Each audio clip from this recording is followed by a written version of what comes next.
عايشين بالمجتمع ضروري يكون في أعراف تحدد التصرفات السليمة، إن كان بالحياة العملية أو الحياة الاجتماعية.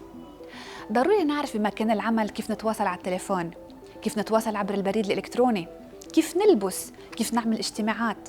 ولكل هالمواضيع في شيء بنسميه بزنس اتيكيت. بالحياة الاجتماعية ضروري نعرف كيف نهدي، كيف ننهدى، كيف نتواصل على التليفون كمان بالحياة الاجتماعية، كيف نعزم، كيف نعمل زيارة لمريض. وكل هيدي المواضيع بنسميها سوشيال اتيكيت.